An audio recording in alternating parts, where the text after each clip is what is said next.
हमें इतिहास में कई ऐसे शहर मिलेंगे जो पहले तो जमीन के ऊपर थे, लेकिन आज वो समंदर के अंदर डूबे हुए हैं।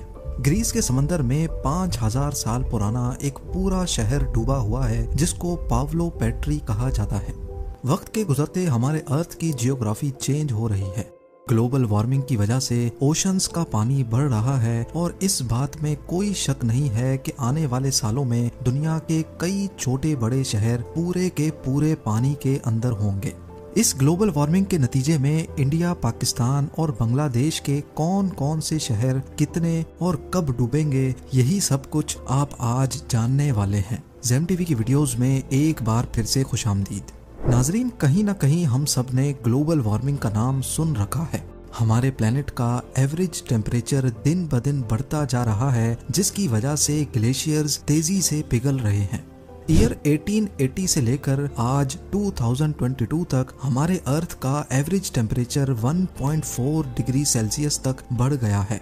और अगर सिर्फ पिछले 20 सालों को देखा जाए तो हर साल पिछले वाले से ज्यादा गर्म होता है, जिसका मतलब है कि ग्लोबल वार्मिंग का रेशो तेजी से बढ़ता जा रहा है। और नासा के मुताबिक इस बात के 95% चांस हैं कि ये ग्लोबल वार्मिंग ह्यूमन एक्टिविटी की वजह से हो रही है, जिसमें मास लेवल पे डिफॉरेस्टेशन और फॉसिल फ्यूल्स का इस्तेमाल होना भी है।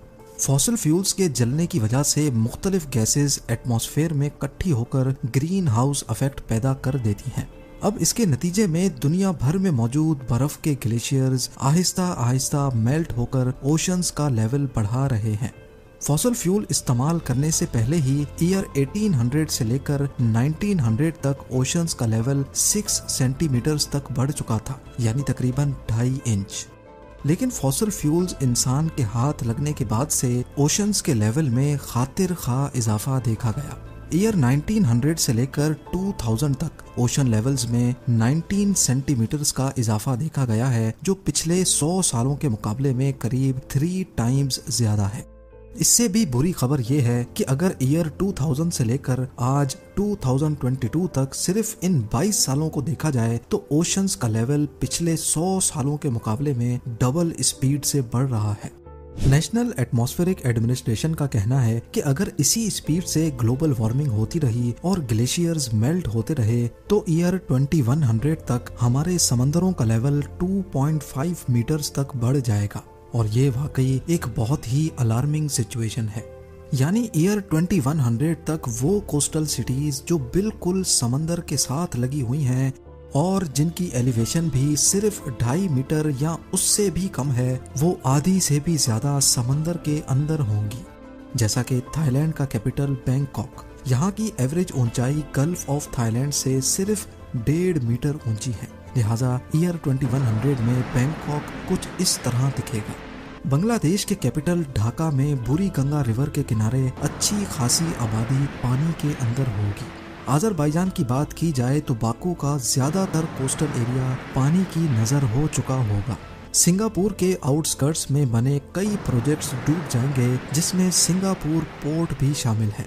इसके अलावा नेदरलैंड्स के एम्स्टरडैम और रॉटरडैम समेत करीब आधे से ज्यादा मुल्क ही कमर जितने पानी के नीचे होगा।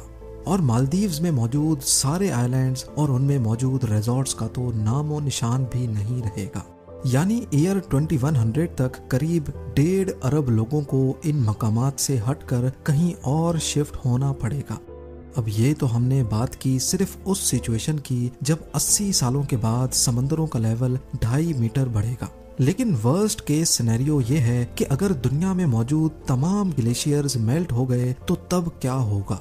एक एस्टीमेट के मुताबिक अगर मेल्टिंग रेट इसी स्पीड से चलता रहा तो 5000 सालों के बाद पूरा ग्रीनलैंड, आर्कटिक रीजन, आइसलैंड और तमाम ग्लेशियर्स मेल्ट हो जाएंगे और इनकी वजह से हमारे ओशंस का लेवल 70 मीटर तक बढ़ जाएगा।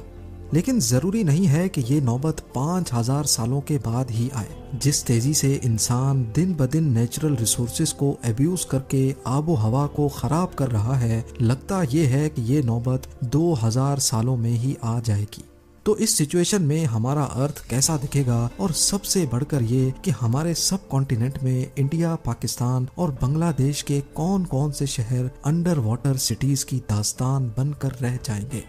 सबसे पहले हम शुरू करते हैं बे ऑफ बंगाल से। आपको शायद ये देखकर शौक लगेगा कि करीब पूरा का पूरा बांग्लादेश बे ऑफ बंगाल की लपेट में होगा, और अगर इसके कैपिटल ढाका की बात की जाए तो ये 30 मीटर 100 फीट गहरे पानी के अंदर डूब चुका होगा।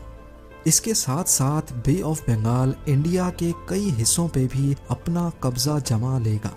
जैसा कि आप देख सकते हैं कि कोलकाता से लेकर माल्टा और पटना समेत मुजफ्फरपुर तक ये सारा रीजन समंदर के नीचे होगा। बे ऑफ बंगाल का कोस्ट जो आज बांग्लादेश और इंडिया पे लगता है, 70 मीटर्स बढ़ने के बाद वो नेपाल और भूटान का कोस्ट कहलाया जाएगा। इसी तरह जहां अभी ईस्ट इंडियन कोस्ट है वो 50 किलोमीटर तक अंदर की तरफ खिसक जाएगा, जिसकी वजह से यहाँ भारी आबादी वाले शहर बुरी तरह से असर अंदाज होंगे।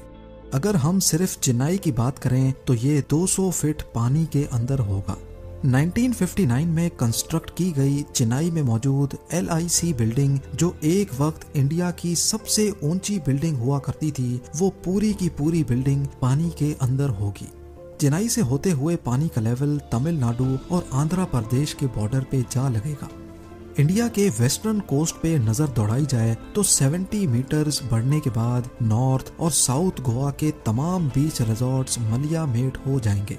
ना ही मुंबई बचेगा और ना ही नवी मुंबई, क्योंकि ये पूरा area all the way Gujarat के बॉर्डर तक 54 मीटर्स यानी 177 फीट गहरे पानी की नजर हो चुका होगा। यानी मुंबई का लोधा ट्रम्प टावर अगर तब तक बच गया होगा तो इसके 15th फ्लोर तक इंडियन ओशन का राज होगा। आगे बढ़कर अगर गुजरात की बात की जाए तो यकीनन आप ये जानकर हैरान रह जाएंगे कि गुजरात एक आइलैंड बन चुका होगा।